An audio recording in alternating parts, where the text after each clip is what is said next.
अब समय आ गया है कि हम सीधा, साफ और तेज बोलें। ये देश संकट में है और ये संकट किसी बाहरी दुश्मन का नहीं, अंदर से हो रही साजिश का है। और इस साजिश को अंजाम दे रही है भारतीय जनता पार्टी। सत्ता में बने रहने का जो लालच है वो अब इतना बढ़ चुका है कि ये लोग देश की आजादी तक को निगलने को आतुर हैं। लोकतंत्र इनके लिए अब सिर्फ एक दिखावा रह गया है।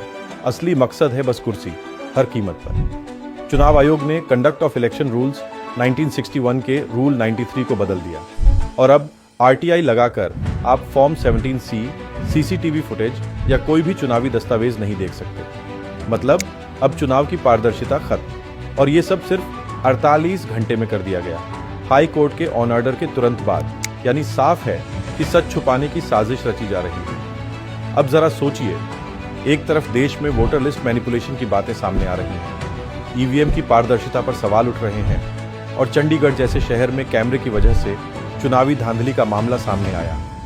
अगर वो सीसीटीवी फुटेज ना होता तो शायद वो गड़बड़ी भी छिपा दी जाती। अब सोचिए, जब ये फुटेज ही उपलब्ध नहीं होगा तो आप सच्चाई कैसे जान पाएंगे? और दूसरी तरफ जनता से डेटा ही छीन लिया गया है। अब आप जान ही नहीं सकते कि वोट कब पड़ा, कितना पड़ा, कहां पड़ा। मतलब दाल में कुछ नहीं, दाल ही पूरी काली है।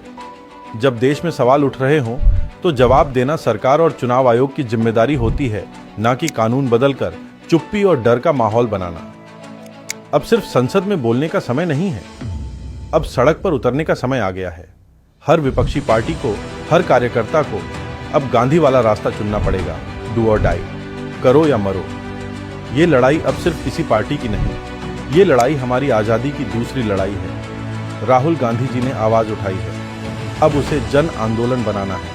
क्योंकि अगर आज चुप रहे तो कल चुनाव सिर्फ तमाशा होगा और जनता एक मूक दर्शक।